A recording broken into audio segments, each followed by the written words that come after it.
if all the symbols are dropped. এতিয়া কৈছে এই সিৰিজৰ ভিতৰত মই যদি গোটেই যিমানটা symbols আছে মই তাতে delete কৰি drop means delete কৰি দিলো then how many consonants are immediately preceded now ভালকে মন কৰিব how many consonants vowel হ'ব নোৱাৰে এইটো গ'ল এইটোও গ'ল এইটো গ'ল এইটো then এই বিটা নাথাকিব ইউৰো নাথাকিব আৰু এই সৰি এইটো ইউৰো এইটো কিবা আছে ওকে সো তেনেকুৱা যদি মই কৰো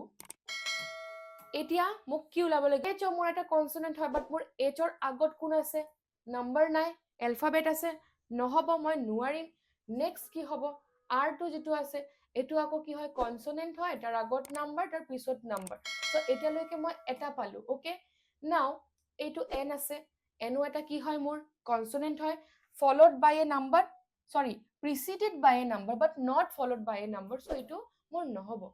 next a2 s is preceded by 2 but not followed by a number or because I is not an consonant it is an vowel now l ase l or agot kun ase number ase but tar next kun w ase hobo nuare so moi yar bhitor moi okol eta arrangement palu অকল এটা arrangement এটাই ট্ৰিপলেট পালো যত মাজত এটা consonant আছিল মোৰ পিছফালেও নাম্বাৰ আছিল মোৰ আগফালেও নাম্বাৰ আছিল সো মোৰ এটা আনসাৰ 1 হ'ব